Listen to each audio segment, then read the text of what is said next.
മരത്തിന്റെ ചില്ലയിലിരിക്കുന്ന പക്ഷി ഒരിക്കലും ആലോചിക്കുന്നില്ല താനിരിക്കുന്നത് ഉണങ്ങിയ ജില്ലയിലാണോ പച്ചപ്പുള്ള ജില്ലയിലാണോ എന്ന്.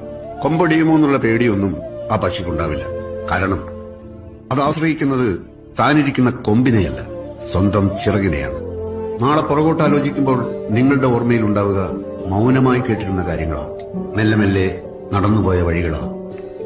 എല്ലാ ശബ്ദകോലാഹലങ്ങളും സമരങ്ങളും വിപ്ലവങ്ങളും ഒക്കെ അവസാനിക്കുന്നത് ഇതേ മൗനത്തിലാണ്. മരത്തിന്റെ ചില്ലയിലിരിക്കുന്ന പക്ഷി ഒരിക്കലും ആലോചിക്കുന്നില്ല താനിരിക്കുന്നത് ഉണങ്ങിയ ജില്ലയിലാണോ പച്ചപ്പുള്ള ജില്ലയിലാണോ എന്ന്. കൊമ്പടിയുമോ എന്നുള്ള പേടിയൊന്നും ആ പക്ഷിക്കുണ്ടാവില്ല. കാരണം അത് ആശ്രയിക്കുന്നത് താനിരിക്കുന്ന കൊമ്പിനെയല്ല, സ്വന്തം ചിറകിനെയാണ്.